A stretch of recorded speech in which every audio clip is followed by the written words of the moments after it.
Hello friends, എല്ലാവർക്കും ഏതോ ജന്മ കൽപ്പന പുത്തന പ്രൊമോ വിശേഷങ്ങളിലേക്ക് സ്വാഗതം. ഇന്നത്തെ ഒരു പ്രൊമോയില് നമ്മുടെ അശ്വിൻ ശ്രുതി വിവാഹം കഴിയുന്ന ഒരു നിമിഷങ്ങളാണ് കൂട്ടുകാരെ നമുക്ക് കാണുവാൻ കഴിയുന്നത്. കാരണം എന്താ വെച്ചാൽ നമ്മുടെ അശ്വിന് നമ്മുടെ എന്താ പറയാ ശ്യാമിൽ നിന്ന് നമ്മുടെ ശ്രുതി എങ്ങനെയും മാറ്റി നിർത്തണം, രക്ഷിക്കണം എന്നതുള്ളതല്ല. ശ്യാം ഒരിക്കലും ശ്രുതിയെ കെട്ടരുത്, ശ്യാം എപ്പോഴും അഞ്ജലിയുടെ കൂടെ തന്നെ വേണം എന്നുള്ളൊരു രീതിയിൽ നമ്മുടെ അശ്വിൻ നമ്മുടെ ശ്രുതിയുടെ അടുത്ത് വന്ന് പറയുന്നുണ്ട്, നിന്നെ ഞാൻ വിവാഹം കഴിക്കാൻ പോകുകയാണ്, അതും എത്രയും പെട്ടെന്ന്, അതും വെറും 6 മാസത്തേക്ക് മാത്രം എന്ന കോൺട്രാക്ട് വിവാഹം കേട്ടോ.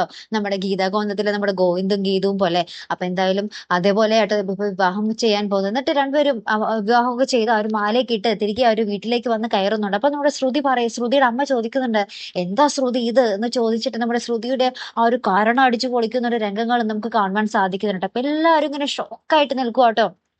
നമ്മുടെ പ്രീതിയുടെയും ആകാശിന്റെയും കല്യാണം കഴിഞ്ഞ പുറകെ തന്നെ ഇവരും വിവാഹം കഴിച്ച് വന്നിരിക്കുകയാണ്. എന്താ ഉദ്ദേശം എന്തെന്നും ആർക്കും ഒരു പിടിയും കിട്ടുന്നില്ല കേട്ടോ. അപ്പൊ അങ്ങനെ എല്ലാവരും ഇങ്ങനെ അന്തം വിട്ട് നിൽക്കുന്ന ഒരു രംഗങ്ങൾ തന്നെയാട്ടോ നമുക്ക് ഇന്നത്തെ ആ ഒരു പ്രൊമോയില് കാണുവാൻ സാധിക്കുന്നത്. അപ്പൊ എന്തായാലും നമുക്ക് കണ്ടു തന്നെ അറിയാം. അപ്പൊ ഇതുപോലുള്ള പ്രൊമോ റിവ്യൂസിനും എപ്പിസോഡ് റിവ്യൂസിനും ഒക്കെ നിങ്ങൾ മറക്കാതെ ചാനൽ സബ്സ്ക്രൈബ് ചെയ്യുക. അടുത്തൊരു വീഡിയോയുമായി വരുന്നത് വരയ്ക്കും ഗുഡ് ബൈ.